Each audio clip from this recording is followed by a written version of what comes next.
componente curricular de História. Eu sou o professor Carlos Eduardo. A gente está gravando essas aulas específicas de História do Brasil.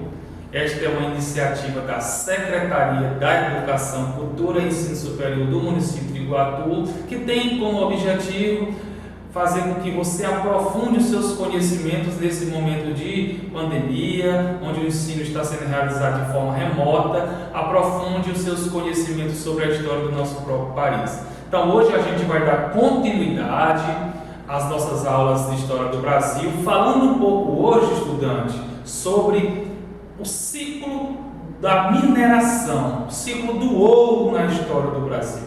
Você conhece, sabe dizer se o Brasil já teve exploração do ouro em nosso território? Então a gente hoje vai aprofundar um pouco o conhecimento sobre o ciclo do ouro, a época da mineração no Brasil colônia, né? A gente já viu em aulas anteriores que nos 2 primeiros séculos da colonização do Brasil, a atividade econômica realizada até então foi a exploração da cana-de-açúcar. Inicia-se com o pau-brasil e em seguida já ocorre a formação da sociedade açucareira. Então, açúcar, por mais de 2 séculos, foi a principal riqueza do Brasil. Não que ela não continue sendo realizada durante esse período, mas o ouro, a exploração do ouro passa a ser uma atividade muito lucrativa para a colônia portuguesa. Então, as condições de desenvolvimento da mineração no Brasil, elas foram dadas por um processo de desbravamento do interior da colônia. Então, Portugal chega ao território brasileiro, os portugueses com as expedições colonizadoras, que não tinham interesse ainda em colonizar o Brasil, não viram que existiam os metais preciosos no Brasil, o ouro e a prata, mas nos fins do século XVII, lá por volta de 1695, 1696, foram encontradas as primeiras jazidas de ouro na região que a gente conhece hoje como região das Minas Gerais, atual estado de Minas Gerais.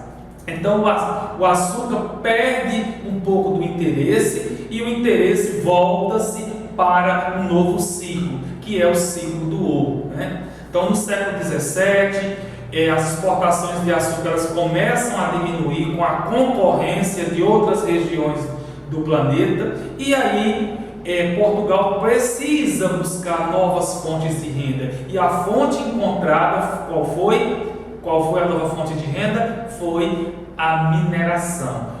A partir do momento que são encontradas as primeiras jazidas de ouro no Brasil,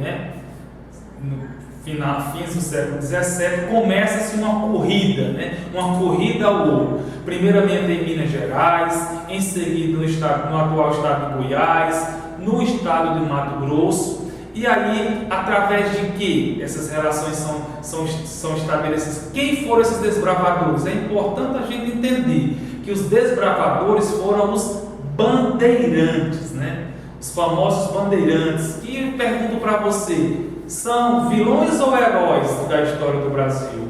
Aprofunde o conhecimento sobre eles. Existiam as entradas e as bandeiras. As entradas eram expedições financiadas pela própria coroa, e existiam as bandeiras, que eram expedições particulares que tinham como principal objetivo aprisionar os indígenas e também a busca por metais preciosos, principalmente de ouro e de diamantes para a exploração. Então os bandeirantes podem ser heróis para uns, podem ser vilões para outros. Aí você que vai, através do seu aprofundamento do conteúdo, das suas pesquisas na internet, que você possa criar um juízo de valor sobre esse tema tratado de forma tão específica. Então, desde o início da colonização, os bandeirantes, que você pode ver nessa imagem aí, os desbravadores do Brasil, eles se lançaram na busca de aprisionar esses povos indígenas, onde milhares de indígenas vivenciavam os processos de desestruturação cultural, Essa foto aí que a gente está vendo aí dessa imagem é do Domingos Jorge Velho, um dos mais famosos bandeirantes da história do Brasil. Tem outros, Fernando Dias, né, Raposo Tavares, entre outros bandeirantes que foram importantes nesse processo de desbravamento do interior do nosso Brasil.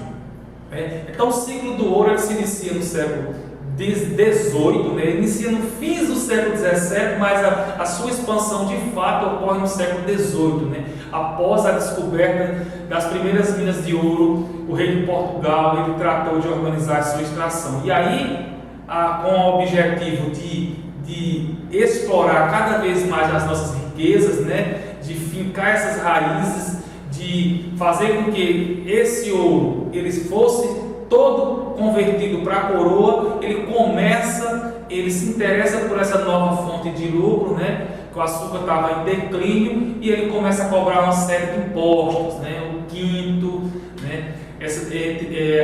O quinto é um dos mais famosos, nós temos outros, as casas de fundição faziam esse trabalho e é importante ressaltar que essa exploração ela provoca uma verdadeira corrida ao ouro, né? Ocorre que foi nessa região de Minas, das Minas Gerais, várias e várias pessoas foram até esse território com o objetivo de enriquecer. Mas aí não é isso que aconteceu. Quem enriqueceu de fato foi a coroa, né? Quem fez um trabalho fundamental neste período foram os tropeiros. Quem eram os tropeiros? Eram aquelas pessoas que eram responsáveis pelo abastecimento da região, que traziam os alimentos, né? A carne seca principalmente, os mantimentos. Então, essas pessoas, esses profissionais, eles foram peça fundamental no desenvolvimento da mineração na região das Minas Gerais. É importante ressaltar, agora há pouco eu estava falando sobre os impostos que foram cobrados incessantemente por parte da coroa portuguesa, né? Eles criaram vários mecanismos de controle, fazendo com que esse ouro ele fosse retirado dessas regiões e fosse para a Europa, né? Fosse para a Europa para que a coroa possa estar fazendo esse seu enriquecimento. Então temos o quinto, que era 20% de toda a produção de ouro ficaria com o rei de Portugal. A derrama, que era cobrada em casos, vamos dizer que seria uma vez por ano, né? Aqueles produtores que atingiam uma meta, né, de produção, eles tinham que doar à coroa 1.500 quilos de ouro por ano. Então, outra medida excessiva, outro mecanismo de controle que foi criado por parte da coroa, e ainda tinha a captação, né, que era um imposto pago pelo senhor das lavras, né, que para cada escravo que trabalhava em um lote de terra, eles pagavam um determinado valor por cada imposto. Isso fez com que surgissem revoltas e mais revoltas nesse período específico da história do Brasil. Isso a gente vai ver em aulas seguintes. A gente vai aprofundar o conteúdo falando sobre as revoltas nativistas, as revoltas separatistas, dentro desse contexto da mineração no Brasil. Então, é importante ressaltar, caro estudante, que durante esse período de exploração do ouro, né, a região que mais se expandiu, que ficou mais rica, foi a região sudeste, né? Lembrando que Minas Gerais está localizada na região atual sudeste do Brasil. Então, enquanto a região nordeste entrava em crise devido à decadência do açúcar, a região sudeste foi a região que mais se beneficiou, mais enriqueceu, né? Então a coroa portuguesa ela decide então, por volta de 1763, ela decide mudar a capital do Brasil, que era Salvador na Bahia, região nordeste, e passa a ser o Rio de Janeiro, a capital do Brasil, que fica na região sudeste, né? Então, essa mudança ela teve como principal finalidade fazer com que a coroa portuguesa tivesse um maior controle por parte do ouro e do diamante.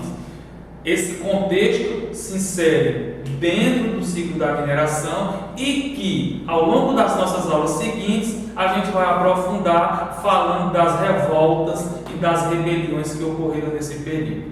Então, caro estudante, você pode estar aprofundando a sua pesquisa sobre o ciclo do ouro no Brasil. Façam uma pesquisa na internet e que possam tirar todas as dúvidas com relação a esse período da história do Brasil. Um abraço a todos, fiquem com Deus.